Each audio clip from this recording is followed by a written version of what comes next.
Namo tassa bhagavato arahato samma sambuddhassa. Homage to the Blessed One, the Worthy One, the Supremely Enlightened One. Sadhu, sadhu, sadhu. Namo Buddhaya.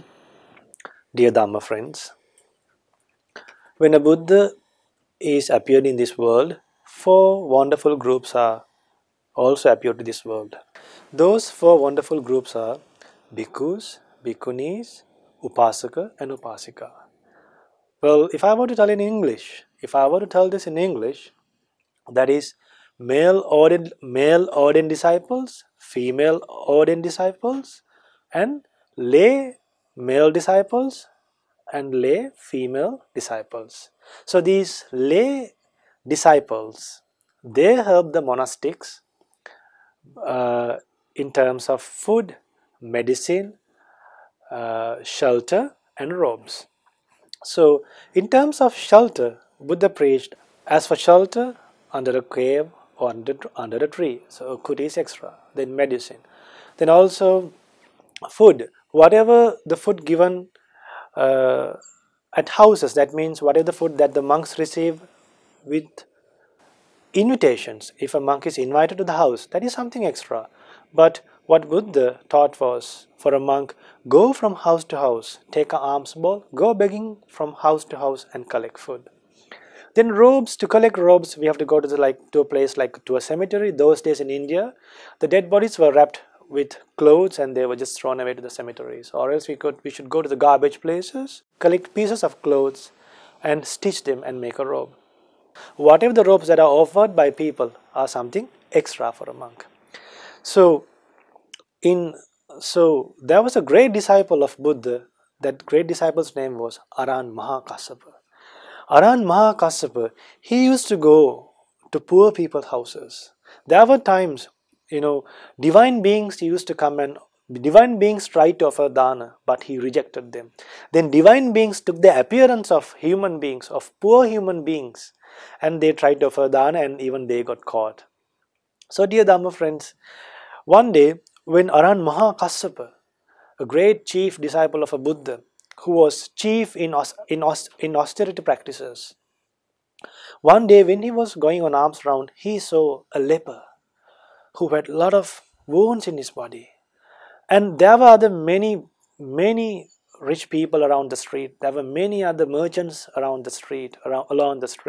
But then he thought, this poor man, in this life also he is suffering. And also in next life, if he die without gaining merit, he would have a miserable life in next life. So Arahant Maha Kassapa thought, the food that I get from this person, it might not help me to overcome the hunger, but I might be able to help this person in his future lives. This alms giving for the Mahasangha will help him in many lives. Even he might be able to attain Nibbana one day. So he thought, just being hungry for just one day won't lead me to a big disaster. That won't lead to my death. And then Arahant Maha Kassapa went close to that leper and he gave the alms bowl. And when he gave the alms bowl, that leper, while he was putting his food to the alms bowl, a piece of finger, a small piece of the finger fell to that alms bowl. It was bleeding, dear Dhamma friends. Pus came out from that finger. Blood came out from that finger. And also the food that leper had was food given by many people. It was a mixture of food. It was just not a food plate given by one house. Whoever passed by that person would have given some little bit of food, little bit of bread. It could be a mixture of food. So this food Arahant Maha Kassapa accepted. And then this person, he got scared, the person who offered the food. But then Arahant Maha Kassapa, he went one side, he sat under the tree and he kept his finger one side of the alms bowl and he started eating the alms food. This man rejoiced. This man was happy. He understood that. He thought, at least in my last stage of my life, I was able to offer dana to Arahant Maha Kassapa. This monk is for sure free from defilements. If he has lust, anger and delusion, this monk can't eat this alms food with full of pus and blood. He just kept the finger away and he started eating this food. He never complained. I used to ask food from people, just asking food from people. People used to complain and give food to me. But then Arahant Maha Kassapa, when I give food to Arahant Maha Kassapa, I had to give food with blood and pus and with a finger. But he never got angry with me.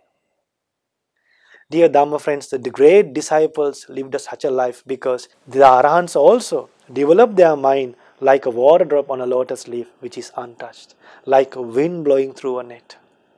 So, these disciples, dear Dhamma friends, they went on alms round out of compassion towards human beings, out of compassion towards divine beings.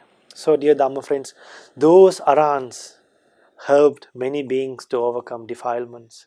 Those Arahants were a blessing for us. And even today, if we recall those Arahants' qualities and offer dana to any monk thinking these qualities, still you will be able to gain enormous merits like the great ocean. You can't, if you just try to go to ocean and try to count the number of water, it's impossible, dear Dhamma friends. So even today, if you offer some food to any monk, or it could be for some group of monks in any monastery, by recalling the qualities of Arahants who lived in the past, still if you think, may this be offered, may this food be offered to Mahasangha who lived in the past, who lived in the present, who is going to appear in the future. If you think like this, dear Dhamma friends, you will be able to gain merits like the four great oceans. So dear Dhamma friends, even those Arahants are not able to see in these days, yet there's an opportunity for us to gain enormous merits by recalling those Arahants' qualities and make our life successful and gain the ultimate assurance by gaining merits by practicing dana and to overcome greediness in life and to realize the Four Noble Truths in this Gautama Buddha's dispensation. Namo Buddhaya.